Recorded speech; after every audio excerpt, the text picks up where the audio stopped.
देखिए, अभी नाराज़गी का मेरा काम दल के अंदर का है, दल के बाहर का नहीं है। जनसुराज पार्टी बनने के बाद प्रशांत जी को उसी समय पार्टी बनने के पहले ही पार्टी के ढांचा के बारे में निर्णय कर लेना चाहिए था कि इसमें अब आईपैक की ज़रूरत नहीं है। अभी तक जनसुराज का यहाँ कोई अकाउंट भी नहीं खुला है बैंक में। तो आप समझ सकते हैं कि पार्टी बनाए हुए 3 महीना हो गया, तब पार्टी का फंक्शनिंग कैसे हो चलता है भाई। तो नेतृत्व को भी आगाह कर रहा हूँ कि इस तरह की कमियों पर अगर आप संज्ञान नहीं लिया तो आने वाला समय जनसुराज के लिए खराब और ख़तरनाक होगा। तो आईपैक का जो कार्य प्रणाली है वो कहीं ना कहीं राजनीतिज्ञों को ठेस पहुंचा रही है, नुकसान पहुंचा रही है। तो मेरे साथ हैं जनसुराज के सबसे बड़े कद्दावर नेता, अति पिछड़ों के बड़े नेता प्रोफेसर रामबली जी। अभी लगता है नाराज हो गए हैं जनसुराज से। क्यों नाराज हो गए आप? तो अति पिछड़ा के सबसे बड़े चेहरा थे जनसुराज के, और आप ही नाराज हो गए। देखिए, अभी नाराज़गी का मेरा काम दल के अंदर का है, दल के बाहर का नहीं है। कर्पूरी ठाकुर जी की जयंती मनाने की बात हम लोग कर रहे हैं पिछले 2 महीने से। तो उसी जयंती के सिलसिले में थोड़ी कमियां रह गई है। उस कमियों पर हम लोग को थोड़ा विचार करने की ज़रूरत है, ताकि कर्पूरी ठाकुर जो हैं वो बिहार के सबसे बड़े नेता थे।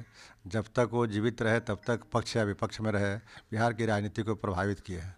और यही परिणाम है कि आज बिहार में पहले बिहारी जननायक कर्पूरी ठाकुर हैं, जिनको देश का सर्वोच्च नागरिक सम्मान भारत का वो भारत रत्न से सम्मानित किया गया। तो वैसी अवस्था में जब चुनावी वर्ष भी है तो हम लोग कर्पूरी जी की जयंती मनाने के लिए बहुत शानदार तरीके से तैयार थे। उसमें थोड़ी सी कमियां रह गई है। नहीं तो एक कमी आपको क्या लगता है कि प्रशांत किशोर की जो जीएसपीटी टीम है उसके चलते दिक्कत आ रही है?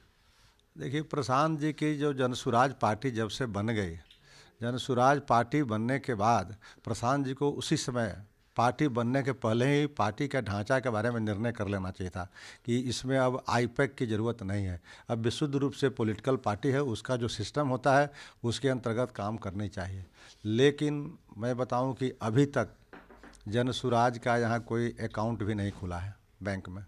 तो आप समझ सकते हैं कि पार्टी बनाए हुए 3 महीना हो गया, तब पार्टी का फंक्शनिंग कैसे हो चलता है भाई। तो इन सब बातों पर जो डिपेंडेंसी हो गई है आईपैक पर, और छोटे से छोटे चीज़ और बड़े से बड़े चीज़ के लिए जब आईपैक पर हम डिपेंड करते हैं तो निश्चित रूप से कहीं ना कहीं जनसुराज के जो कार्यक्रम है प्रभावित होंगे और होते हैं। तो आपके पार्टी के एक के बाद एक दूसरे सीनियर नेता नाराज होकर छोड़ रहे हैं।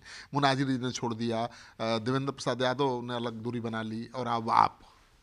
देखिए, मैं अभी दूरी नहीं बनाया हूँ, मैं तो नेतृत्व का भी आगाह कर रहा हूँ कि इस तरह की कमियों पर अगर आप संज्ञान नहीं लिया तो आने वाला समय जनसुराज के लिए खराब और ख़तरनाक होगा। इसलिए मैंने अपने नेतृत्व को आगाह कर दिया है कि इन सब सारे सवालों पर आप गंभीर होइए और आईपैक को बिल्कुल अलग थलग कीजिए। आईपैक से ही सब लोग नाराज है, सारे नेता। हाँ, आईपैक का जो कार्य प्रणाली है वो कहीं ना कहीं राजनीतिज्ञों को ठेस पहुंचा रही है, नुकसान पहुंचा रही है। और हम लोग आईपैक में नहीं आए थे। आईपैक तो एक कंपनी है उनकी, हम लोग तो आए थे पॉलिटिकल पार्टी जनसुराज में। तो जनसुराज की जो व्यवस्था है पॉलिटिकल पार्टी के रूप में, उसमें विश्वास करते हैं और उसमें लोकतंत्र की बात हम लोग करते हैं। हम लोग किसी पर थोपने की बात नहीं करते हैं और ना दूसरे लोग हम पर कोई विचार थोपे। इस भाव से हम लोग इसमें आए थे। तो अब लगता है कि आईपैक या जीएसपीटी हस्तक्षेप ज़्यादा कर रहा है, पॉलिटिकल लोग सफोकेटेड फील कर रहे हैं। वो तो सब लोग कर रहे हैं, जितने निचले कार्यकर्ता भी देखिएगा डिस्ट्रिक्ट में। अब डिस्ट्रिक्ट में नीतियां बना रहे हैं आईपैक वाले, मतलब वो जेएसपीटी जो उनका आजकल नाम हो गया है। तो जेएसपीटी वाले कौन पदाधिकारी बनेंगे और कौन कैंडिडेट बनेंगे और कौन नीतियां बनेगी, ये सब जेएसपीटी वाले तय करते हैं।